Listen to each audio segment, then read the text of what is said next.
Hi, welcome back to another episode of Today is Booked. I'm your host, Chelle. It's just me, myself, and I. Back with a solo episode. Sometimes I just need a yap by myself. Yeah, so I'm going to talk about the usual. If you know, you know. I'm also going to talk about 3 books that I've recently read that I think some of y'all might like. That's a little towards the end. I'm going to yap a little. Let me yap, let me live, okay?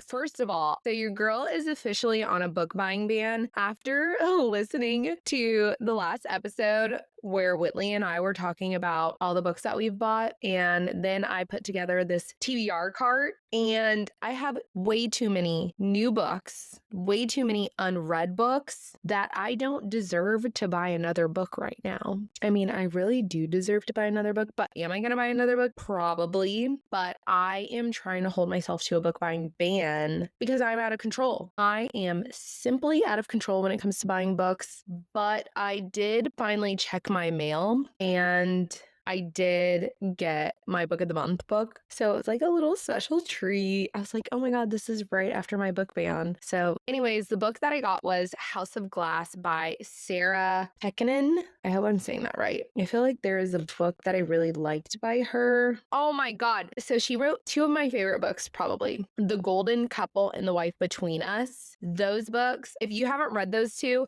put them on your TBR immediately. I cannot speak to this book yet because I just got it, but honestly, get this book too because it's probably going to be good. The Golden Couple, she wrote that book with Greer Hendricks, and oh my God, 5 stars. I freaking loved that book. If anybody wants to turn that into a TV series or a movie, I'd be down with that, as long as you make sure you cast the movie or the TV series right, and also you stick to the plot, the storyline. Like, stop changing things. Don't change things that are really important. So I got that TBR cart. I can just take it off the cart, read it, and then it can go on a shelf, right? And since I still have books that I haven't read on the shelf, so once I take one off, I can put a new one on the TBR cart, and I'm going to have a little system going. It's going to be good. But I feel like once I read a book off the TBR cart, I should be able to buy a new one. I mean, I make the rules, so if I wanted to do that, I could, but that kind of defeats the purpose. Anyways, I'm going to post a reel on the Today is Booked Instagram going through my TBR cart, and maybe y'all will want to read some with me. There's going to be a lot of podcast episodes based off this TBR cart. I can tell you that, because your girl is not buying anymore at the moment. That's what I say now until I have an overwhelming day, or I'm sad, or I go to Target and I can't just skip by the book section, or somebody posts something on Bookstagram and I'm like, oh my God, I need that book. Buying books isn't a hobby. It's a lifestyle, okay? I said what I said. It's a lifestyle, not a hobby. It's going to be a fun little game for myself, and we'll see how many I can finish before the end of the year. Let's keep it moving and grooving. I've been booked with nothing more than the usual of work. Tennis, we had our last team tennis event this past weekend, and it was a Wimbledon all-white event, and we played with wooden rackets, and it was so much fun, except the wooden rackets were low-key kind of heavy, and I was like, oh, I might need to get in the gym and get to working on my fitness because I have been slacking. I also celebrated a friend's birthday, which was fun. We went to the Kendra Scott store, and they have the Kendra Scott color bar where you can personalize jewelry. I got this bracelet and it's so cute. So I just personalized it with 2 little gems. Of course, I got my fave colors, a little pink and orange. It's cute. She's cute. And I may have gone on another date. Ooh. And it was super weird because I was actually really nervous, and I rarely get nervous, but your girl was nervous, and it was good though. And I'm just going to keep it at that. In my latest obsessions, oh my God. Well, before I even started, I was snacking, and I just want to shout out to this cookie brand, Partey. These classic Grahams cookies have me in a chokehold, along with the Snickerdoodle. Get the Snickerdoodle. Also, my favorite chips. Shout out to Boulder Canyon sea salt and cracked pepper chips. I will not stop talking about these. I want everybody to go out and try these chips. The chips are bomb. So throw your Doritos out and get these because these are also gluten-free. Let's go ahead and dive into what I've been currently reading. So we have The Guest by B.A. Parrish,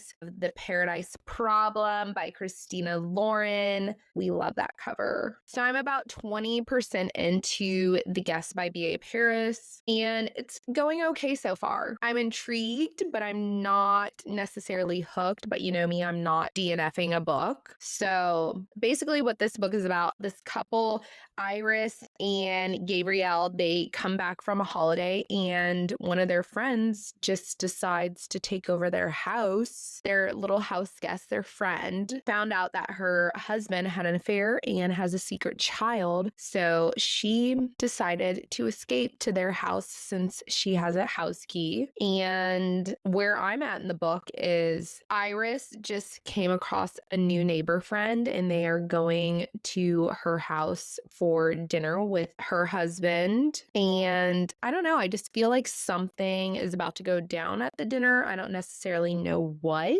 but like I said, I'm intrigued. I'm not necessarily bored, but I'm not dying to read it. You know, like I don't want to stay up until 1 a.m. to finish it. So that's where I'm at. I just don't know what to expect. I have become one of those readers where I don't really read what the book is about. I'm just going in blind. I don't want to know the synopsis of the book. I just am gonna go in head first, and that's when I find out. And then also the husband, Gabriel. So he found one of their neighborhood children dead on his run. And so he's having a lot of issues. Like he's not being intimate with Iris anymore, and he's not working, and he's like worried about his daughter dying, and it's just a lot is going on. So I just am wondering where we're gonna go with The Guest and what secrets is everybody hiding? I want to know. So that is The Guest. Let me know if you end up picking that up. And then also I'm reading The Paradise Problem by Christina Lauren. I actually haven't started it, but I'm going to start that probably tonight. But I'm so excited to read this book because one, I've heard such good things about this book, and two, every Christina Lauren book that I've read, I've actually really enjoyed. They're definitely an author that I gravitate towards, I would say.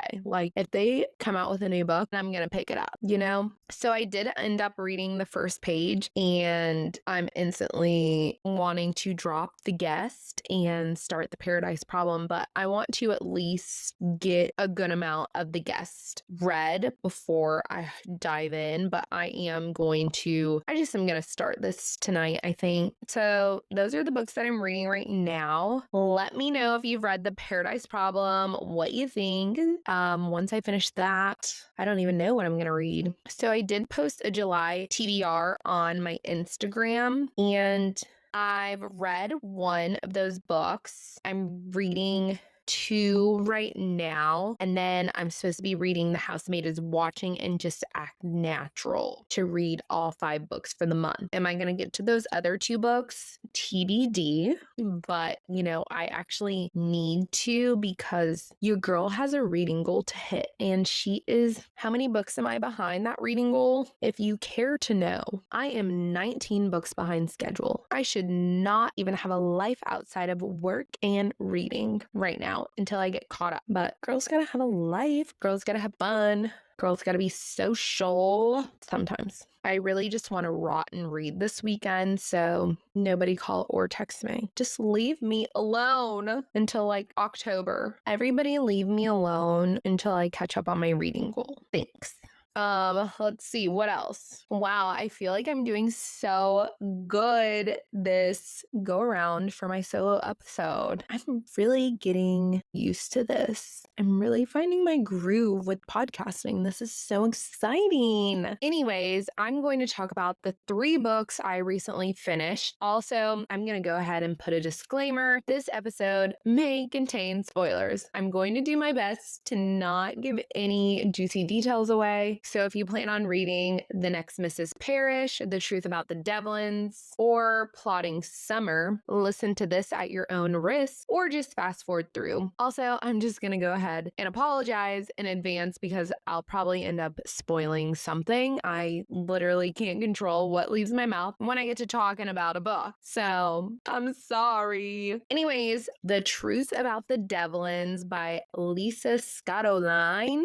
This is about a prominent, wealthy family in Philadelphia, and it's told from the first perspective of TJ Devlin. He's the youngest son and also the black sheep of the family. So the parents and his two siblings, John and Gabby, they're all lawyers, and they have a family firm. It's called Devlin and Devlin. And TJ, he was recently out of prison, so he was incarcerated because of his alcohol addiction, which really sad, and he's been in recovery. So when the story starts, it's John, his older brother, approaching him at his dad's birthday. Basically, John has a client that he's doing work for, and he finds out that somebody is embezzling money or something like that. And so he reaches out to the guy. Him and the guy meet up. They get into a little tiff. John hits him in the head with a rock. He thinks he kills the guy. He brings his brother TJ in to help him because he's freaking out. They go to see if the guy's still there. The guy's gone.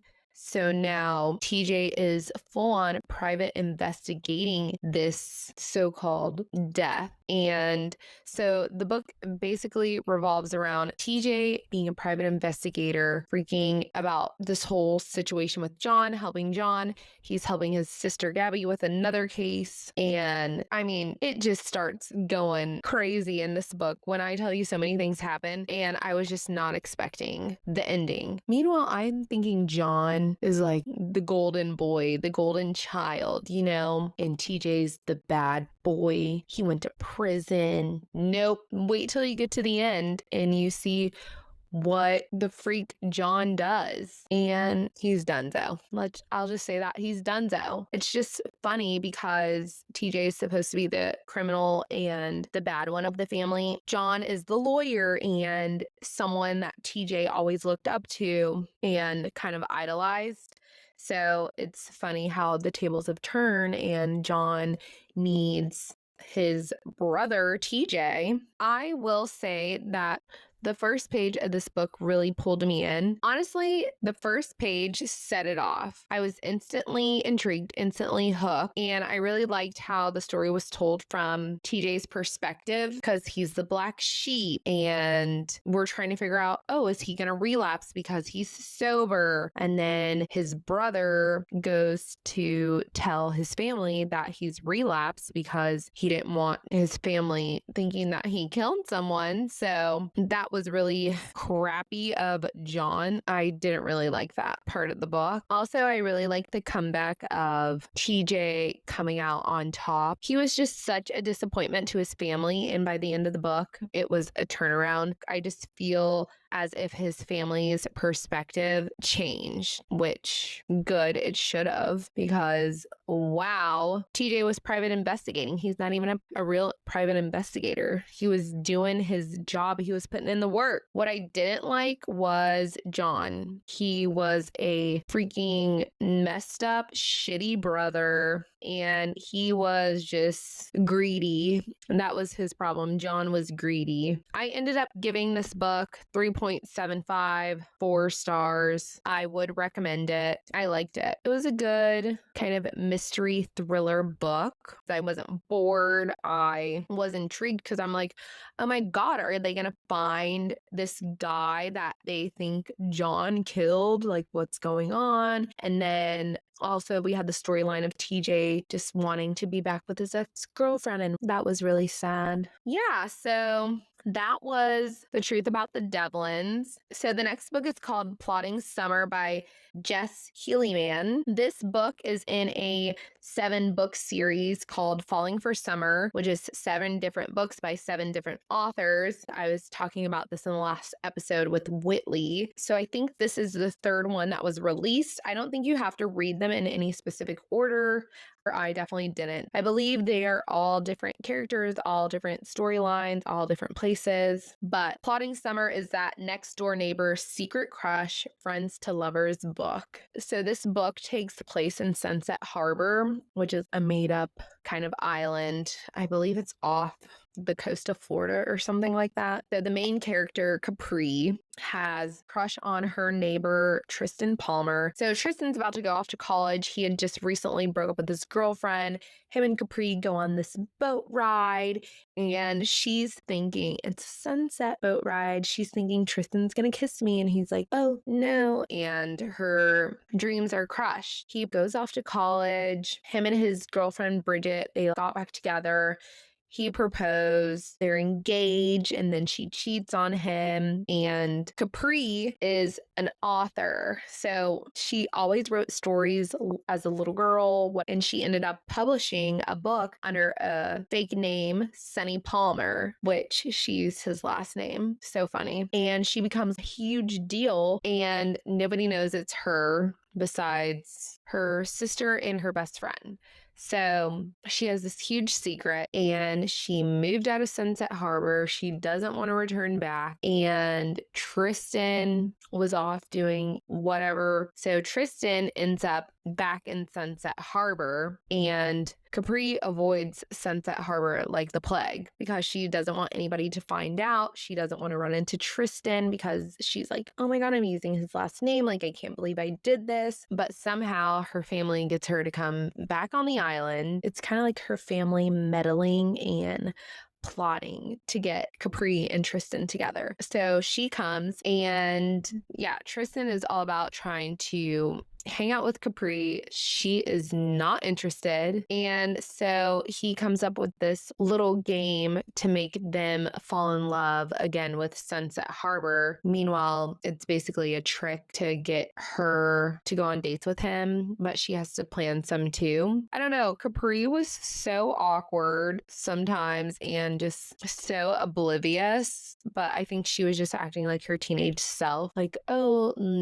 let's not get my heart crushed again. The big secret is that she's Sunny Palmer, the author, and nobody knows on the island, and everybody is reading her books for book club. And she actually used Tristan's ex-fiance as the villain in her book. And it's crazy because she has to end up telling Tristan that she is Sunny Palmer and that she used his last name. I almost wish this story would have been told in dual POVs, like from Capri's point of view and Tristan's point of view, because it was interesting because I was like, oh my God, he wants to be with her after all this time. Like, it was just weird. Like, they haven't talked in so long. Like, I guess he did like her, but was always doing what he thought was right and what other people wanted. But it was a cute book, a cute contemporary summer romance. There really wasn't any kind of smut. It wasn't dirty. It was very PG, which I have no problem with, but your girl would have loved more than a make out scene, that's for sure. I liked the ending, but it's so funny because her family was plotting for them to be together, and lo and behold, I wonder if they end up together. I don't know. I'm not telling y'all. You're gonna have to read the book, but I'm sure you can figure that out without even reading it. I ended up giving this book 4 stars. I liked the storyline. The ending didn't disappoint. I like how she wrapped it up. And if you're not into smut books, this is definitely one that you want to put on your TBR because it is light and bright. Just a little make out. Okay, that's all I'm going to say about that book. The last book, my favorite.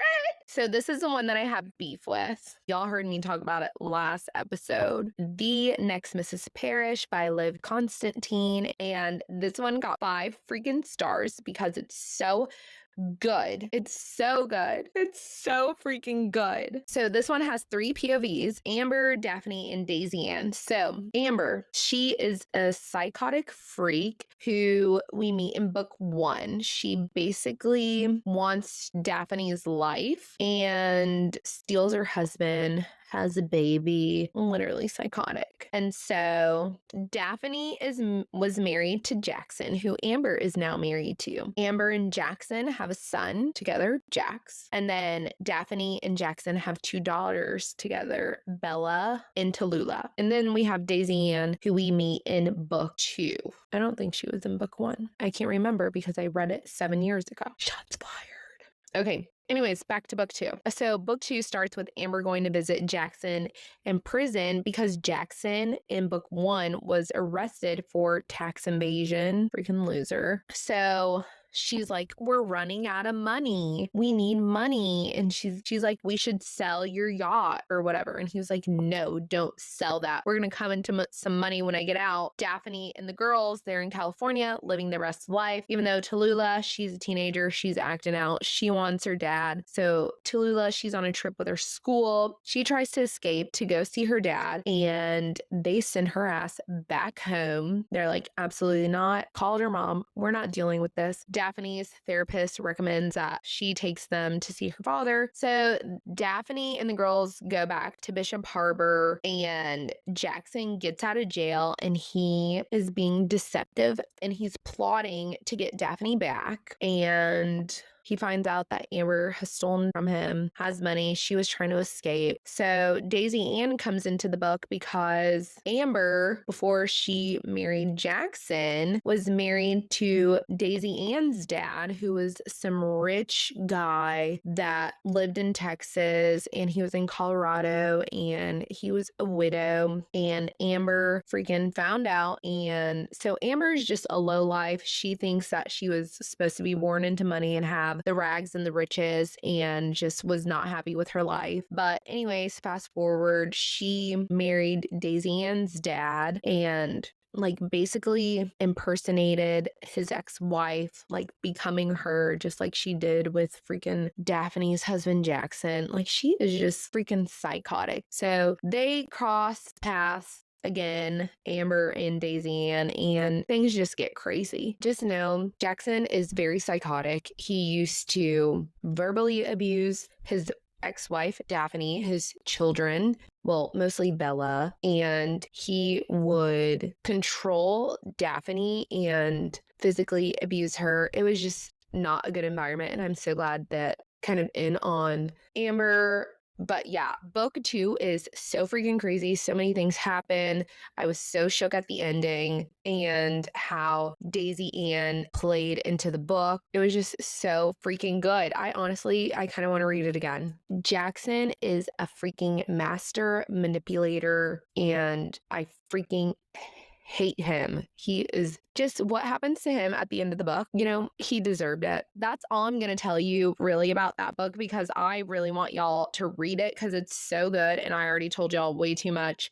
I'm sorry if I spoiled it for you. Honestly, justice for Daphne and the girls and for Daisy Ann because Amber is literally a psychotic freak. And I just know by the ending, there's gotta be a book 3 and there better be a book 3 and it better not take 7 years to come out because I need the next book. The book was so good. 5 stars all around. Definitely recommend. Highly recommend. This book will live rent-free in my head for a while. I could talk about it. I could go on and on if I didn't really want to spoil it for y'all. Yeah, so that's a wrap. I hope y'all enjoyed this little mini solo episode and hopefully you have some good recommendations from this. If you're not already, make sure you're following Today is Booked on Instagram and TikTok and rate the podcast on Spotify or Apple. I'll be back next week with Whitley. Stay tuned for what we'll be yapping about. Remember, today is booked and tomorrow isn't looking good either.